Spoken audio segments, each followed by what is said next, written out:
We are conducting a pre-bid conference for the provision of on-site flu vaccine for the COMELEC employees. Before we proceed, we would like to request the back secretariat to lead us in the preliminaries.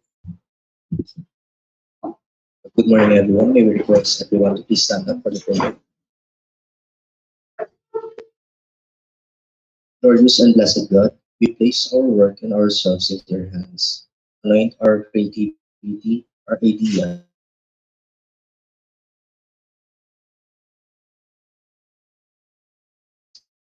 our energies,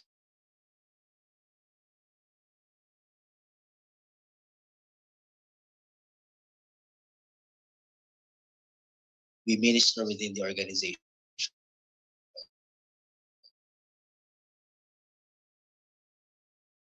Commitment, and compassion, and with courage and strength.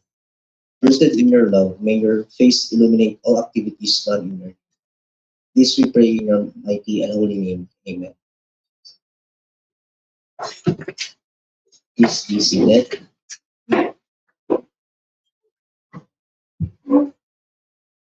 Tendencies. Madam Chair, present in this pre-bid conference are the following. From the back members, our chairperson, Dada Helen G. Aguila Flores, Director Fernando C. Vicino, and Ms. Lolita H. Garcia.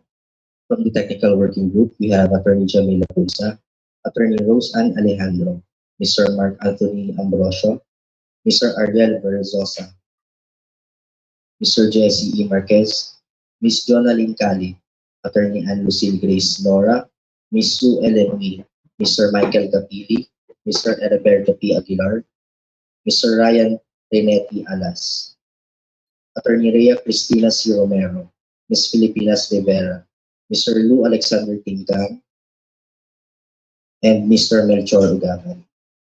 From the Secretariat, we have the following. Back Secretariat Head, Ms. Marian Arana Cruz. Back Secretariat Assistant Head, Mr. Patrick Cruz and Ms. Sheila Rose Vicente. From the Secretariat members, Mr. Lloyd Chola G. Balanon, Mr. John Anthony Gallio, Mr. William M. Luciano II, Mr. Jeric Andrew Perez, Mr. Marlon Echapare, Ms. Rika Flores, Mr. Mark Gian Aglibot. From the Procurement Management Department, Ms. Cristina Peñaflor, Mr. Richie Coleta, Ms. Jennifer Jane Arcon, Mr. Cyril Benuelo, Ms. Venial Atok, and Mr. Aldrin De La Cruz. From the end user, we have Dr. Marilu Pangalangan and Ms. Grace Jane Pelin. From the Education and Information Department, we have Mr. Jim Bobagon, Mr. Manuel Baltazar, and Mr. Domingo Lecuana. From the Commission on Audit, we have Ms. Maria Bianca Santiago. From the Internal Audit, we have Mr. Abdul Aziz Renabor. From the Finance Services Department, we have Mr. Dave Matthew Abelia.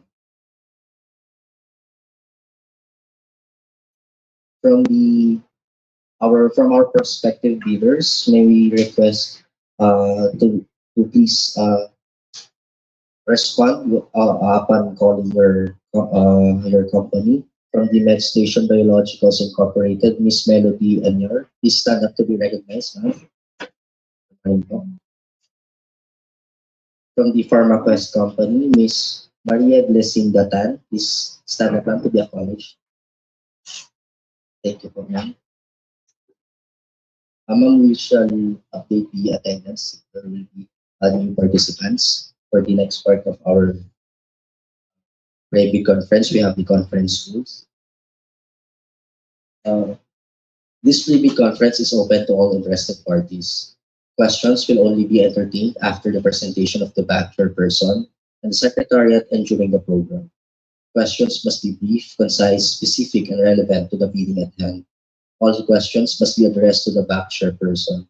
Participants may raise their hand whenever the back chairperson asks for those who want to raise clarifications or suggestions anytime during the presentation. Once acknowledged, either can ask questions or clarifications or give suggestions. All questions, requests, or clarifications are requested to be put into writing, addressed to the back chairperson, and submitted through the back secretariat on or before the deadline to submit the same. Observe order during the proceedings. Any act or utterance which should interrupt or disturb the proceedings shall not be tolerated.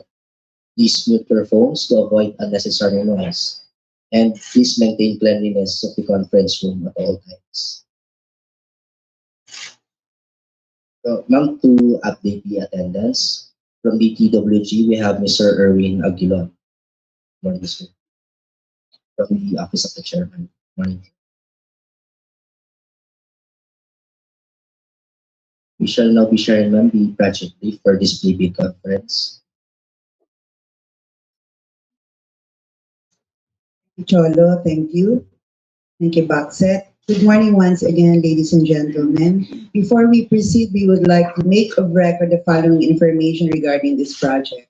First of all, we would like to thank the Medical Services Division of the Personnel Department for untiringly launching and including this project in our annual procurement plan.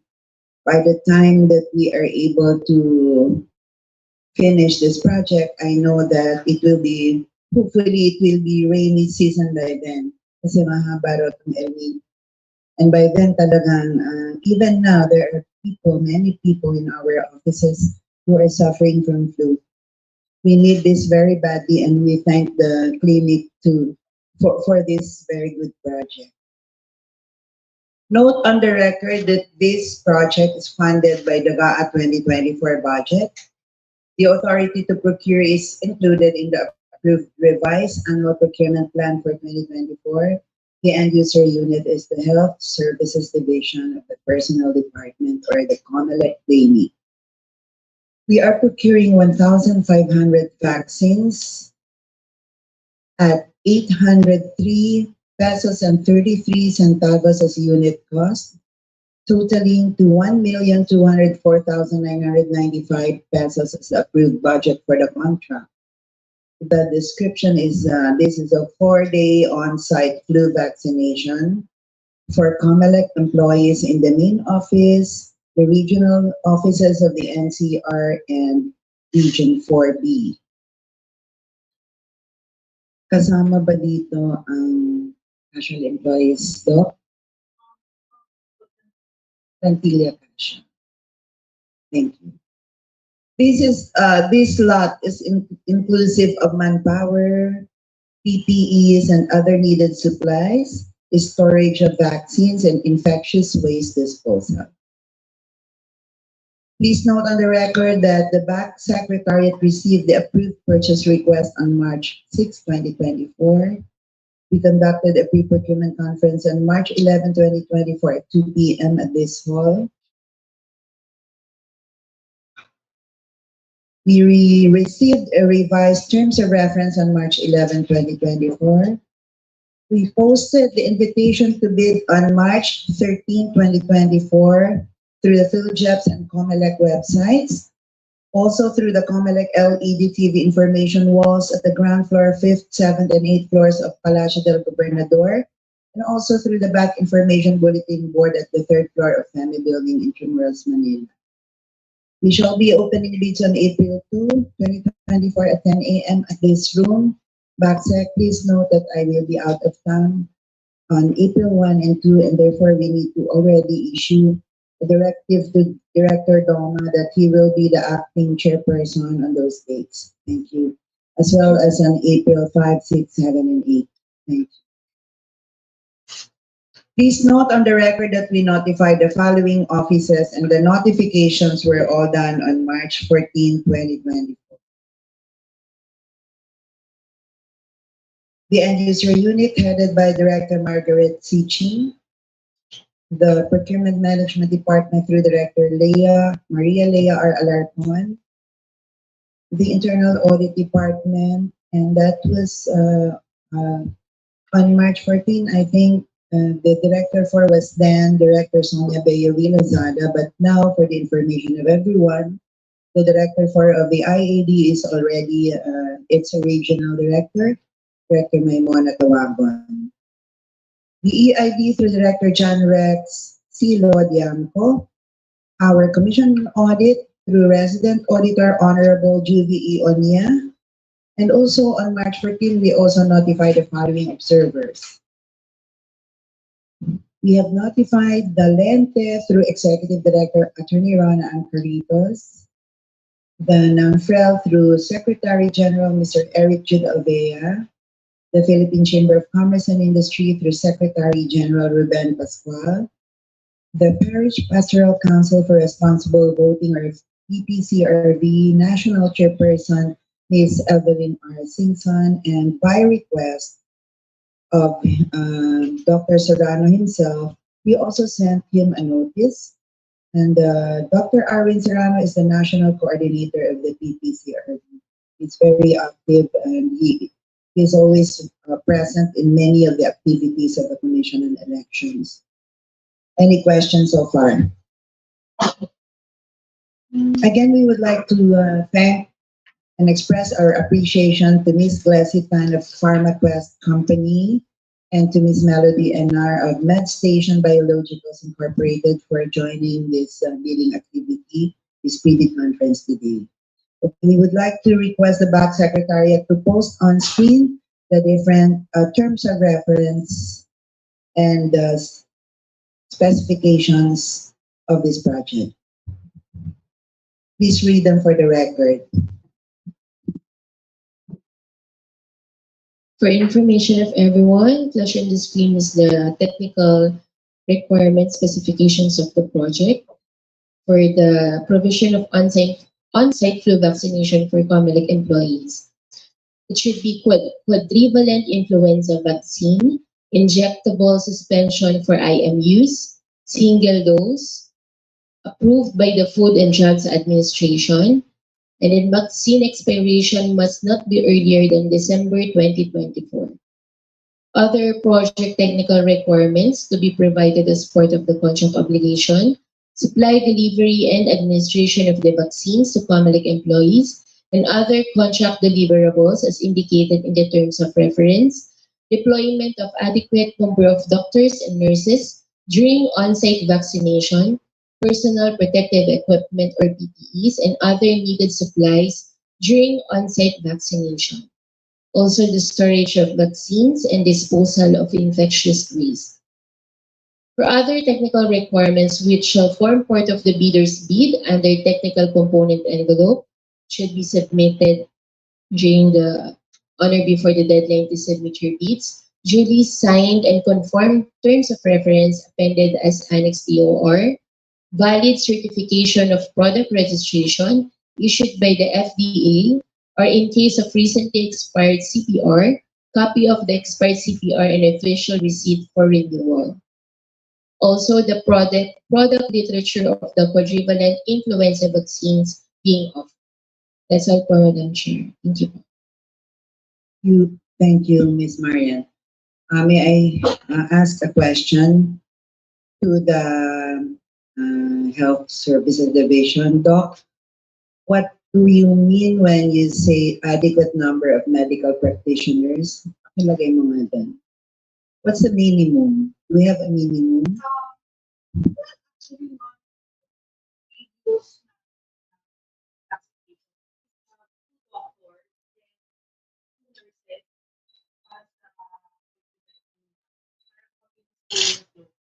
That's the minimum, Doc. Thank you. Attorney John, do you have any questions? Kasi conforming, aside, how do you evaluate the responsiveness of the bidder vis-a-vis the terms of reference?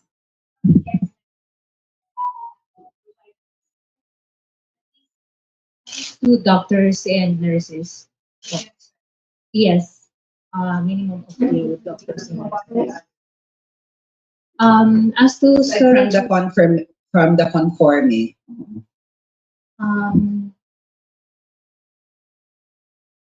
we can also use MOM's third and fourth specification provision. The word provision of storage of vaccines and provision of disposal of infectious waste. Mhm. I think the disposal of infectious waste is not only the provision of trash bins, but there is a manner by which there is a specific manner by which the infectious waste are disposed. And maybe that is what is meant by the disposal process of infectious waste and also the storage. But okay lang naman na may provision.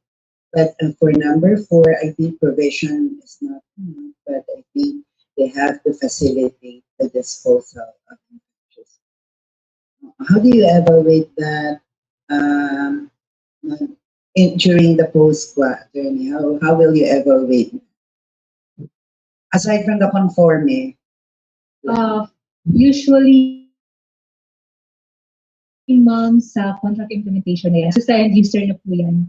More on sa yung vaccines po yung ine-evaluate namin during post-squat. the expiration Yeah, date. expiration. So pag December 1, hindi na pwede to. Hindi na pwede.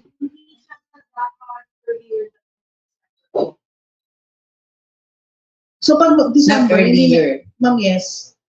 Kasi Pag usually, December 1, hindi na pwede to. pwede pa naman yun, ma'am, kasi usually naman po, yung expiration ng vaccine na yan is hanggang end of December 2024. Kasi every year po, nag-iiba talaga yung strain ng vaccine. So, pagdating ng January, hindi na pwede yung vaccine ng this year kasi iba na naman po yung strain ng flu for next year po. So, Hanggang anong date dapat yung nag-appear doon sa ano? It should not be more than, hindi siya dapat beyond December. I see. Kasi actually, hanggang December, pwede pa yung vaccine. 'Di ba? Kasi pagdating ng January, ma'am, iba na kasi yung yung strain ng vaccine, ng virus. Not be earlier. So, kung November, Doc, ang expiration, Pwede po, not hindi, earlier. vaccine expiration must not be earlier than December. So pag November, hindi talaga na pwede yun. Okay. Opo, ma'am. Okay. Are you going to examine that, attorney? Yes. May sample ba silang pinapakita? Yes, ma'am. Meron pong actual sample ng vaccine. Does the reception committee check that as also? Wala,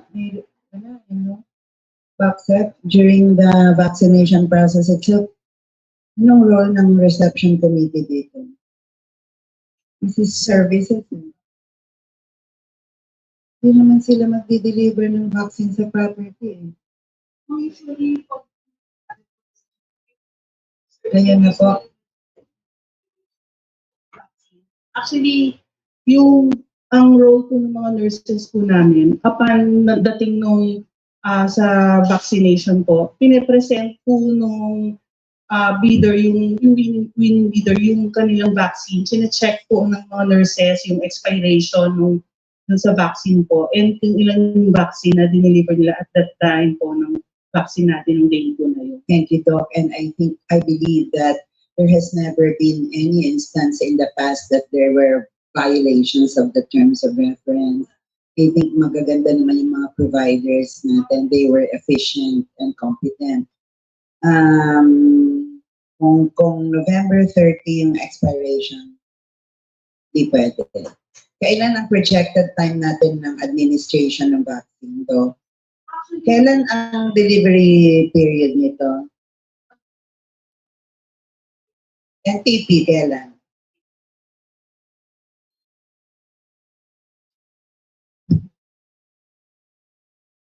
Mga May or June tayo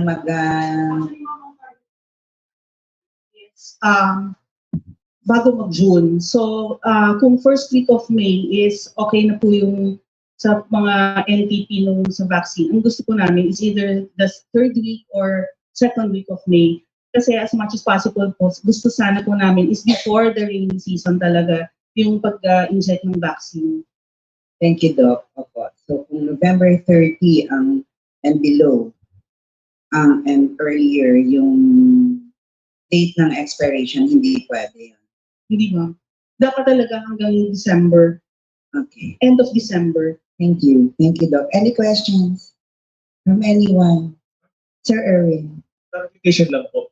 Not earlier than December 2024, but not later than January. Ganun ba? Kasi parang binabanggit ni Doc is sa December lang, so dapat ang expiration niya from December 1 to December 31.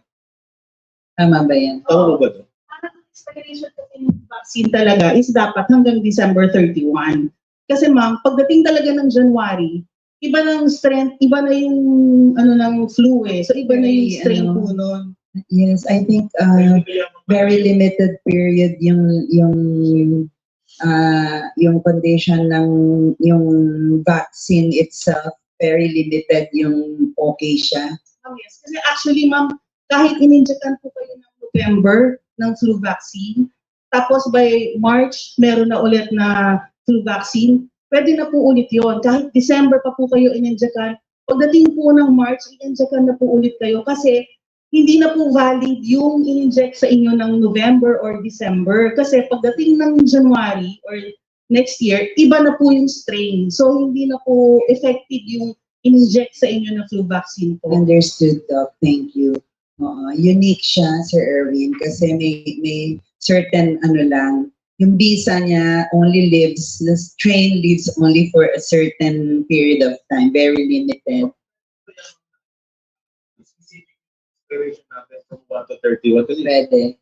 nakalagay kasi ma'am not earlier para nakakalito. So pag January 1, base sa expiration po ito, hindi pwede. Pero sa ating specifications, parang pwede. Sakto na lang natin, Doc. Pwede po.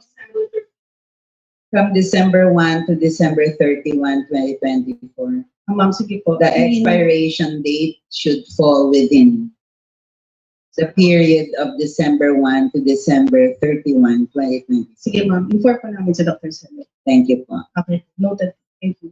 Can we include that in the big bulletin, Marian? Thank you. Any more questions?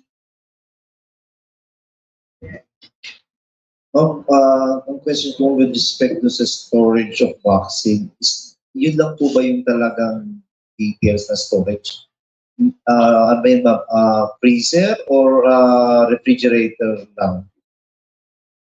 Actually, nakalagay lang siya sa parang chest box na meron siyang ice na ice around. And dapat ba yung side ng ice. Kaya, hindi natin sa kasi malamig environment at the same time, yung storage na pinaglalagyan. So use any not necessarily doc na refrigerator or freezer. Anything na Actually, hindi siya pwede sa freezer. Kasi may certain temperature lang talaga yung nakakaano yung vaccine. Kahit na pag-lalagay sa sakit, ideally, mas maganda siya dito yung vegetable area. Kasi dito sa vegetable area, temperature niya is malamig. Kasi hindi rin siya pwede sobrang malamig.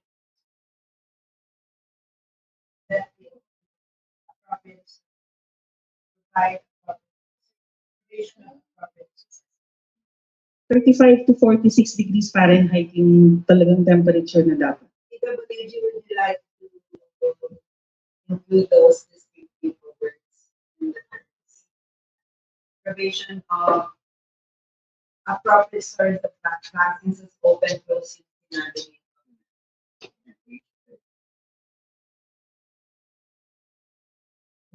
last na lang ma'am sa sa nakalagay sa atin na for the foreign NCR and field offices.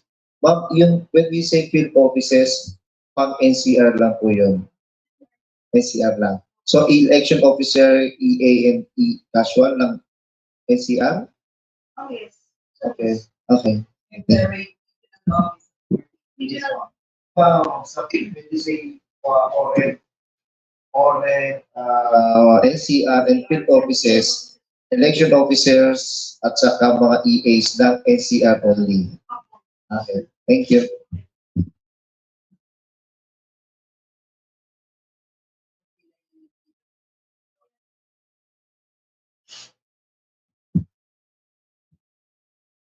Off the record, naiinggit yung mga taga-field. Do you have any program for them similar to this? Actually, Pwede siguro silang pero ang mga sila na po mismo request. Kasi ang hirap po kasi kita na support yung vaccine. Example, ng station Branches. May branches to. So, Thank you, Doc. Can we remind the regional offices to include this in their future PPMPs, BACFET, PMD? Meron ba procurement planning dito? Sir Yas? Please relate to Sir Yasser to encourage to ano, kasi baka right now hindi na napondohan ito for this year. But I have heard feedbacks that they are envious. Yes, po. Yeah. The Health Services Division may guide them and everything, the terms of reference. I am sure there are providers in the area. May branches po ba kayo sa field? Metro Manila.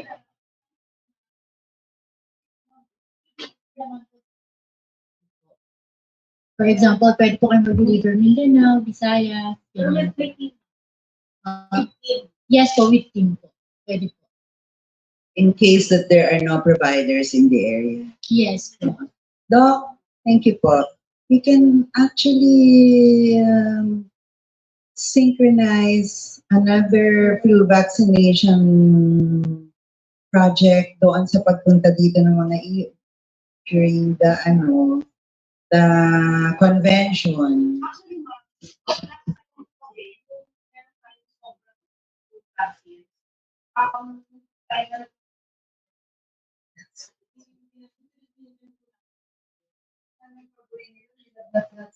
yun kasi mga kami, ano na yung mga sasakay sa labo. Yung website, kasi sa mga certificates, pwede kong masuot ng paper. Yun mga hindi ba kaya-kaya?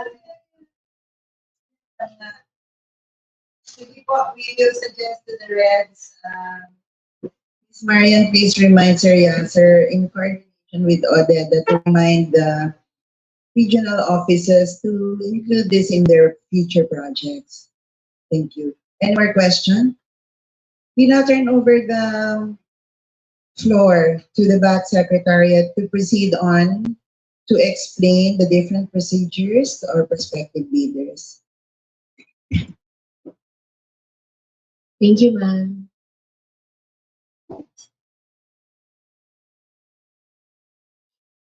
So again, good morning po everyone. So we will now proceed po sa mga documents na nilalaman po ng inyong bid submission.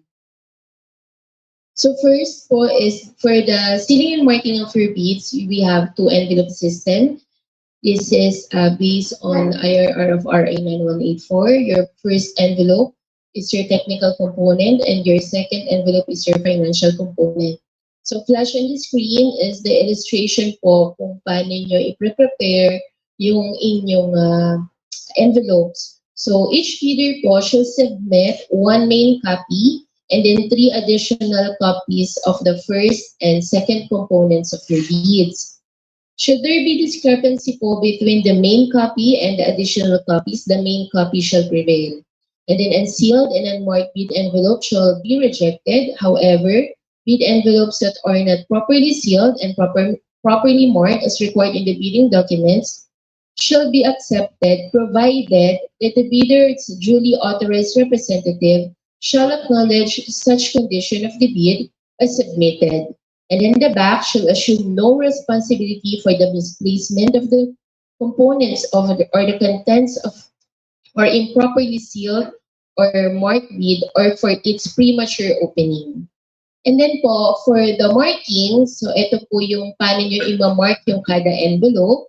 All envelopes shall contain the name and the contract to be bid in capital letters, bear the name and address of the bidder in capital letters, address to the COMELEC Bids and Awards Committee, bear the specific identification of the bidding process as indicated in the invitation to bid, and bear a warning of do not open before the date and time of the opening of bids as indicated in the invitation to bid.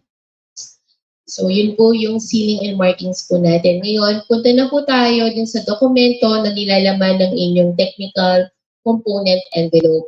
So, by the way, the technical component envelope is consists of your legal, technical, and financial documents. Pagdating po din sa legal documents, ang tanging isasubmit nyo lang is your PhilJEBs registration certificate at dapat po platinum membership at included lahat ng pages. Usually po yung page ng number of pages ng inyong certificate of registration is 4 pages.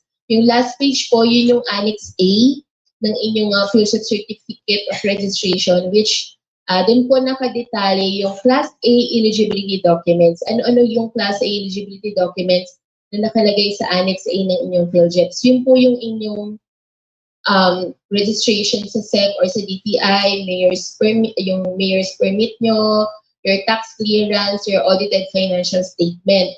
So dapat po yung Annex A ng inyong PhilJEB certificate, dapat po iyon ay updated din. So in case po na upon return po sa inyong office, pagka-check nyo ng inyong PhilJEBs ay may expired na, say your tax clearance, expired na by April 2. April 2 po yung opening natin, diba? So, halimbawa po, April 2 mag-expire na siya. So, as early as now po, dapat po, i-update nyo na yung tax clearance nyo. So, kanino nyo isi-submit yung updated tax clearance? Hindi po kay COMELEC back, kundi kay PhilJEBs. Doon po kayo mag-update. Okay po, so for legal documents po na isi-submit as part of your technical component po, ang i-attach nyo lang is your valid and current PhilJEB certificate of registration and make sure that the Annex A attached to your certificate of registration sa PhilJEBs ay valid and updated din po. So next is the statement of all ongoing contracts. So whether similar or not similar to the project being bid. So we have a form. So please fill out all the necessary information po ng kada column. And please compute yung total value of your outstanding contract. Ito po yung amount ng contract na hindi pa nababayaran sa inyo. And sa last column, please indicate po the reference number nung inyong ongoing contract. Either NOA po yun, contract, or purchase order. And then this must be signed by the authorized representative of your company. For purposes of bid submission, the attachment to this all ongoing contracts need not to be submitted at the time of bid submission nyo. Isasubmit nyo po yun during post-qualification if you will be declared as the bidder with the lowest calculated bid. Again, for purposes of bid submission, stone statement of all ongoing contracts na submit, no need to attach the proof of your ongoing contracts.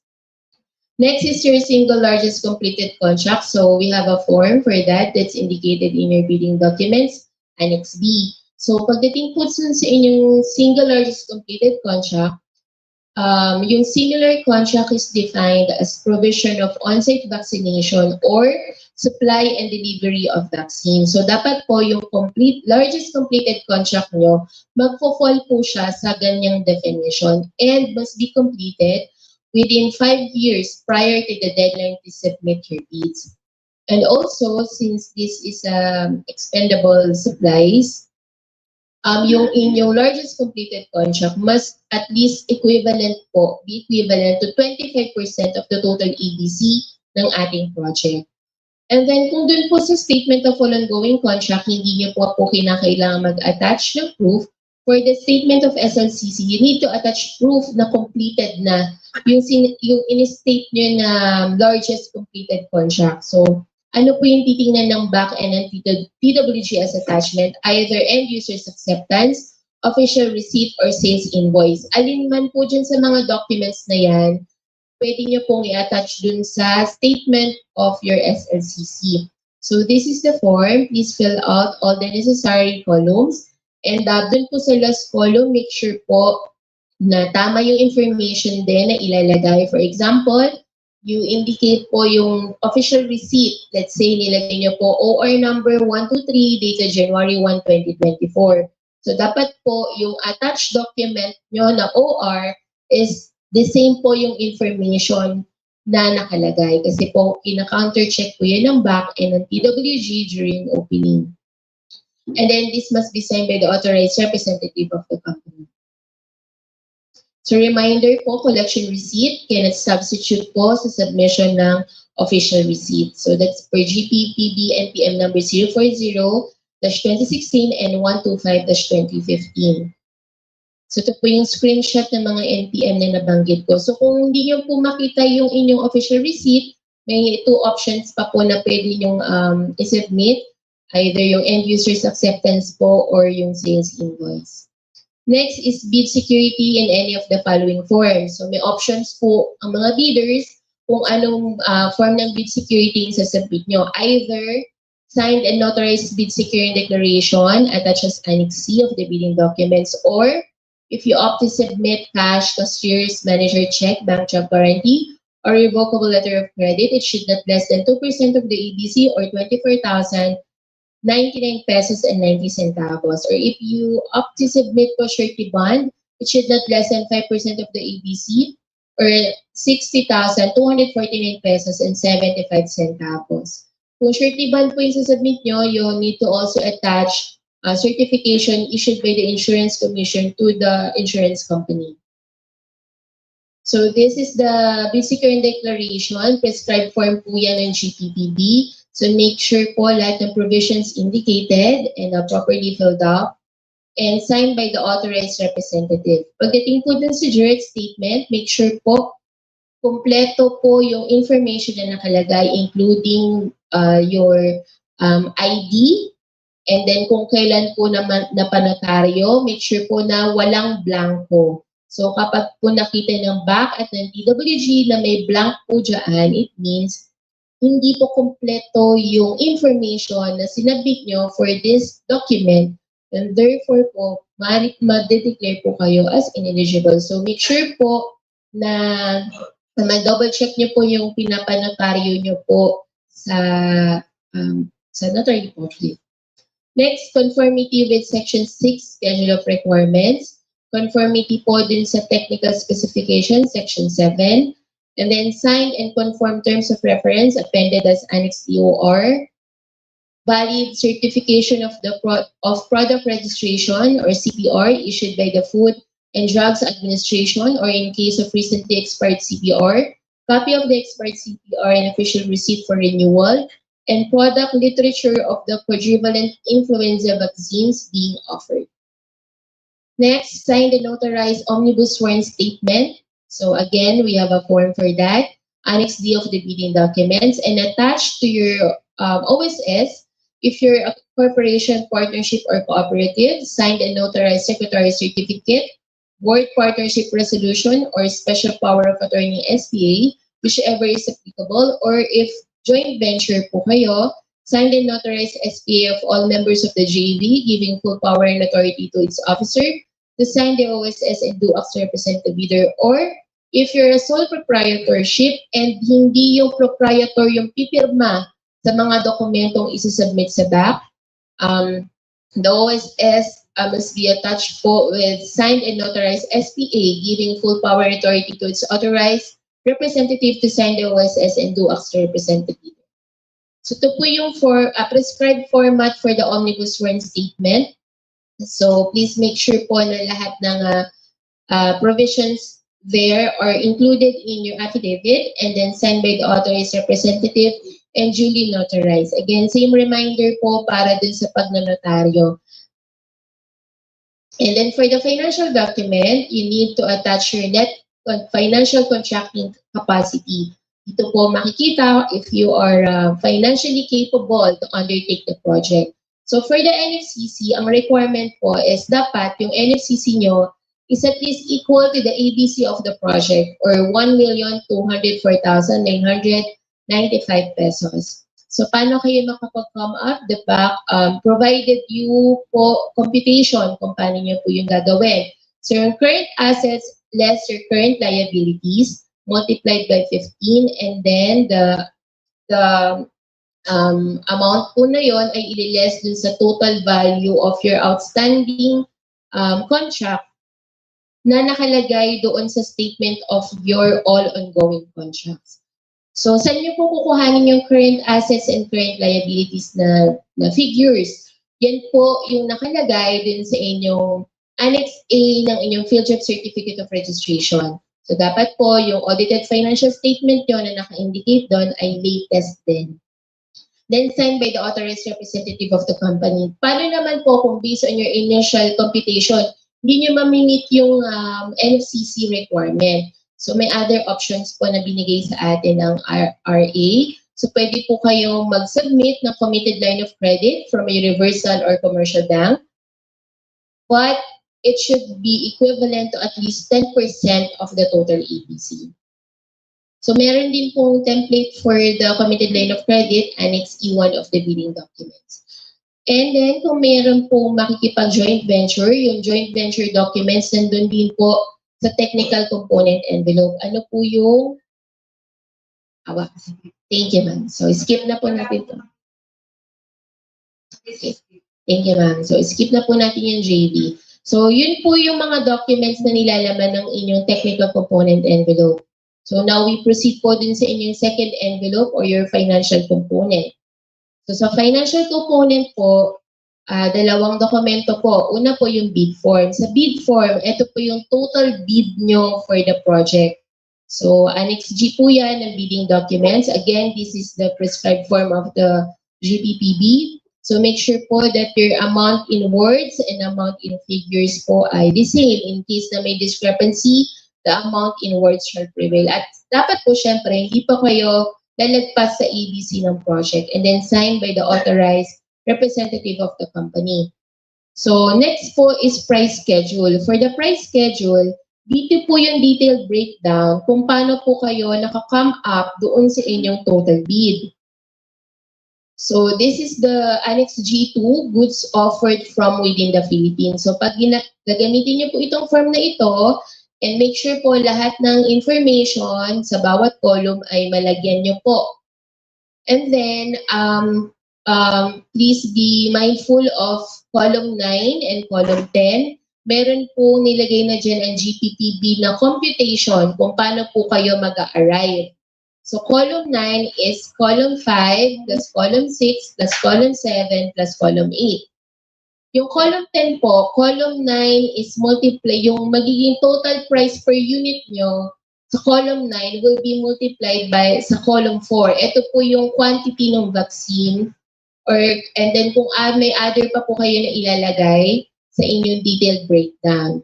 So halimbawa po na may discrepancy between the total bid, yung Annex G, and price schedule, part po ng bid evaluation, yung arithmetical correction. So i-check po yung price schedule nyo, i-compute. So kung ano po yung bid offer as evaluated, yun po yung magpre-prevail. So kung halimbawa po may discrepancy between total price per unit and total price delivered final destination, yung total price per unit as evaluated, yun po din ang magpre-prevail.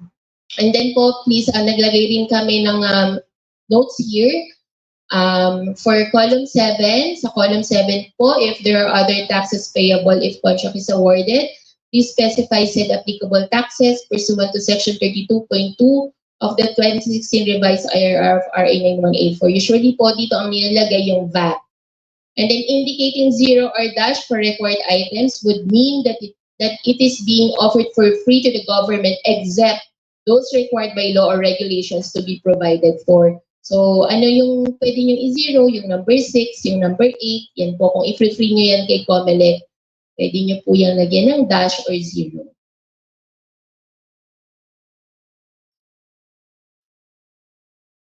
So that's all po, Madam Chair. If I may continue.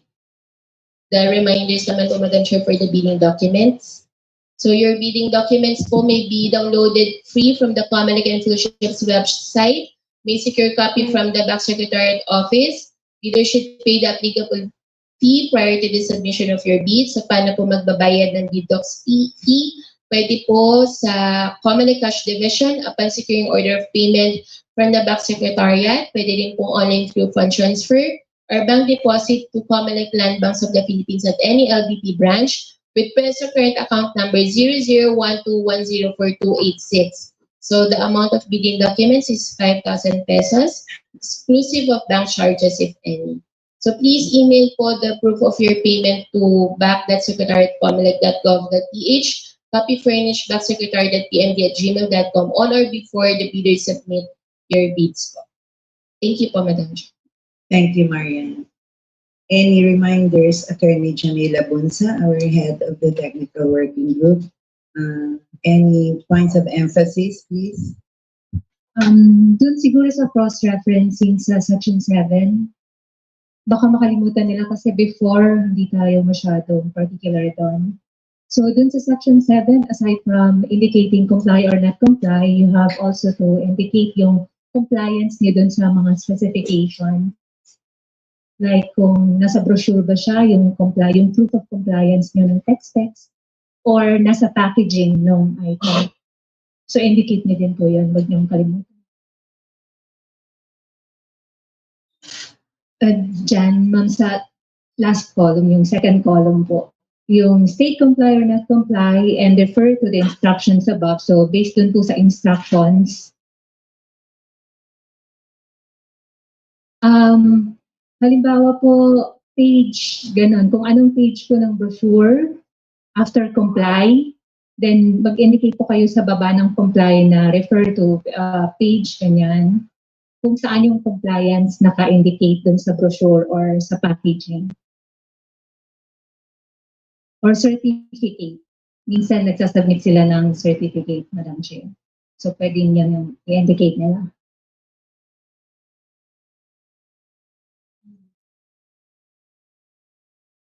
Omission could cause their ineligibility in this part. What omission? If wala pong, based po sa instruction, Madam Chair, if walang proof of compliance, we can declare them ineligible. Dito lang sa pag-fill up ng form. Pag hindi ba nila ni-refer sa instructions or they don't refer the matter to the brochure, fail? Or is it enough that they write comply?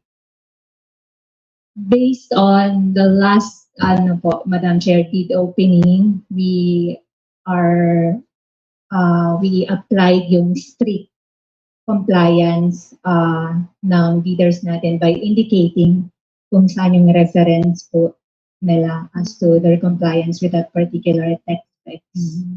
And yung refer to the instructions above, Marian, kindly cross-reference to that evidence. Yun, and cross-reference to that evidence.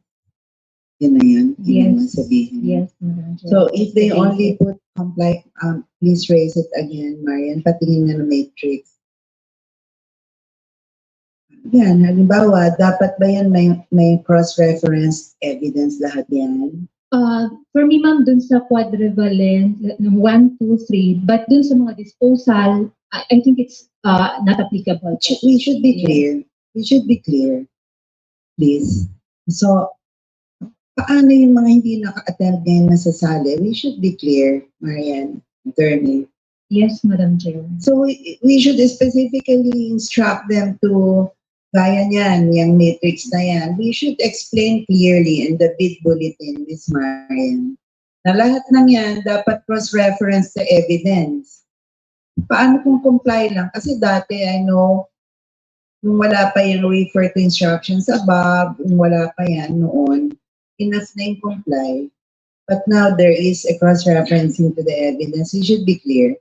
Alin item, aling row dyan, yung kailangan ng cross-referencing sa evidence. Yes, ma'am. Yeah. Please, Marian. Kawawa yung hindi umattend ngayon, nasasali. Should be very clear in the bid bulletin, Marian. Please work together in clear terms. There is a need to put an example in the bid bulletin. Do it. Okay? Yes, Madam Chair. Ms. Marian. Cholo, please remember. Thank you. Any more questions? You make, walang continuation na ito nung you are done with your explanation. Any more questions? from our prospective bidders. In the past procurements of vaccination, Ms. Marian, what is our history of proceeding to the next cycle? Ma'am, na-award po natin on the first cycle. Sana ganun din. Hindi tayo nagkaroon ng case in the past where it reached the negotiated procurement. Wala po, ma'am. The second cycle, wala. Wala. First, very good. That's very good. Thank you. Are they the same bidders, by the way, dati? Yes, ma'am. Nag-attend din po noon ng pre-bid sa station. Si PharmaQuest, ma'am, nag-attend siya din. Who was the provider noon? PharmaQuest. But si Madam Med Station Biologicals, dati na po kayong sumasali. That's good. That's very good to know. Thank you. Any more questions? Announcements na lang, Marian, if there are no questions. Wala na po? Wala na. Thank you. Announcements. The deadline to submit for clarifications is on March 23. And then the issuance of bid bulletin is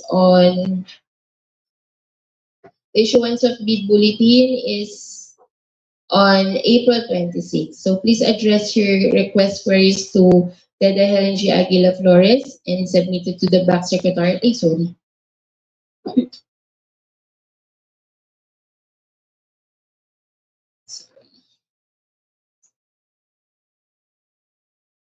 For a while, ma'am.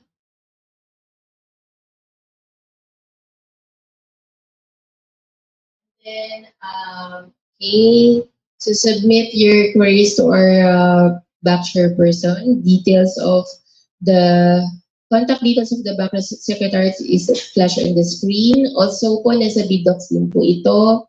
And then po, it's the responsibility of the bidder to secure copy of the bid bulletins that may be issued by the back. However, bidders who have submitted bids before the issuance of the bid bulletin shall be informed and allowed to modify or withdraw their bids in accordance with Section 26 of the same IRR.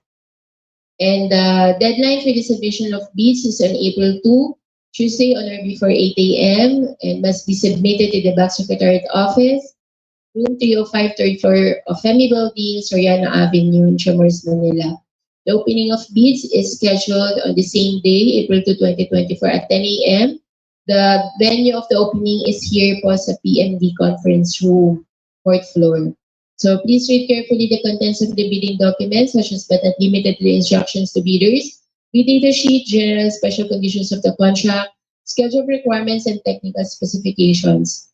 Carefully examine the bidding documents as well as the bid bulletins for purposes of submission of bid proposal. Please synchronize with your watch with the Philippine Standard Time. Our time right now is 10:56 in the morning. Bids submitted after 8 a.m. of April 2, 2024 will no longer be accepted but will be reported to the back.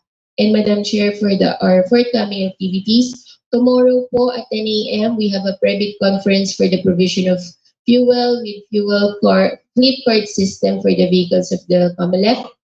And on Monday, March 25 at 10 a.m., private conference for the special courier services.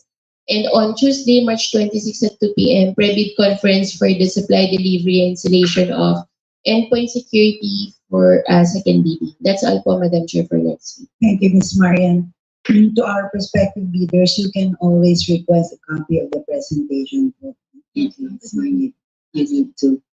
Meron po akong clarification po. For sa technical specification po, yung mga hinihingi po nila na specification, yung yung evidence po niya, no, pwede po kayo mag-attach ng CPR. Since yung sa CPR po, lahat ng hinihingi naman po dito ay nandoon naman. Certificate. Yes, Then yes, to, yes, yes. Thank you, ma'am. Last, ma'am, ito po kasi hindi natin na-discuss yung terms of reference. Dito lang po, ma'am, sa yung actual quantity of vaccine shall be paid. Meron po ba tayo na-picture out kung ilan lang po yung mabavaccinate natin by that time po? Halimbawa po, mga 70% ng total amount, ganun po, minimum po at least. So,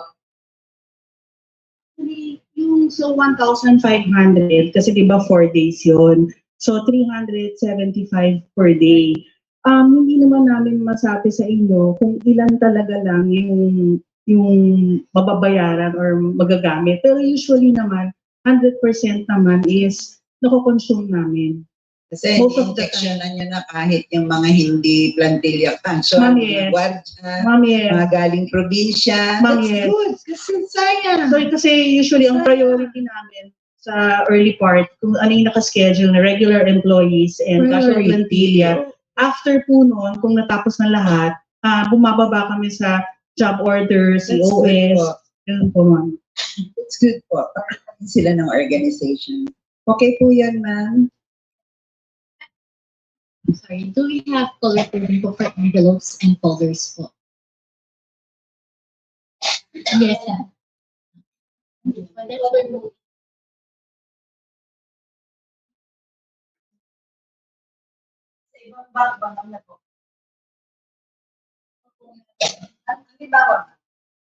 Like to learn from that best practice.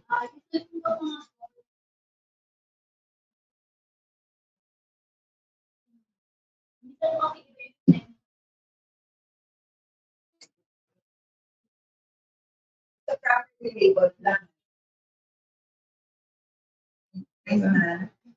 Regarding po dito sa technical specifications natin po. So, pag-uusapan niyo po ma'am yung kung ano po yung meron kaming magiging cross-reference po ma'am. Ano? Kasi meron ibang details doon. Under technical specifications, it's one technical specifications, tapos merong other project. So, meron lang po doon details kung saan lang siya. Fall na merong cross-reference po. Okay. And then same nilang din po, procedure yung mga before nating implementation address po kila Doc po. Doc, same pa rin po yung dati na kapag kunyari since a 4-day vaccination, so parang average is at least 75 per day, and then yung hindi mauubos is iuwi and then to dadalhin ulit kinaka. Iiwan na. Okay. Hindi na siya So, kapag parang i-divide yung 1.5. And then sa last day, doon malalaman kung the whole quantity. Thank you po. Minsan yung the rest, kinukuha na lang din namin. Kasi like, there are instances kasi na may mga tao pa tayo sa mga warehouses. So, pumupunta po kami sa Santa Rosa and sa NPO. Kayo na po. Ma'am, yes. Pag may That mga... does not minus from their Hindi ma'am. Kami na po yung nag-i-inject doon. Okay lang po yan, ma'am. I think that's a win-win situation. Thank you, Doc. Director. Yes, ma'am, tungkol lang po doon sa for the guidance ng ating mga supplier regarding doon sa technical specification, yung sa cross-referencing. Ma'am, kasi po, kaya po namin hinihingi yung cross-referencing. Aminado naman po kami, wala hong mga medical know-how kami lahat dito, especially TWG. So, that way, i-guide nyo din po kami kung saan makikita doon, like say, sa literature ng product o ng vaccine, kung saan makikita yung, let's say, yung quadrivalent influenza vaccine.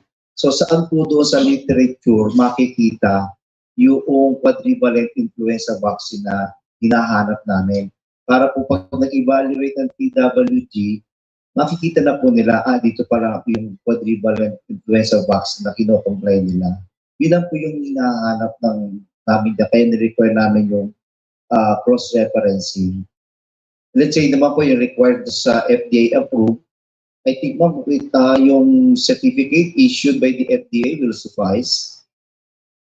Na ganun po baga. I-guide nyo lang po kami para at least madali rin po ang maging evaluation at TWG. Thank you, ma'am. Any more?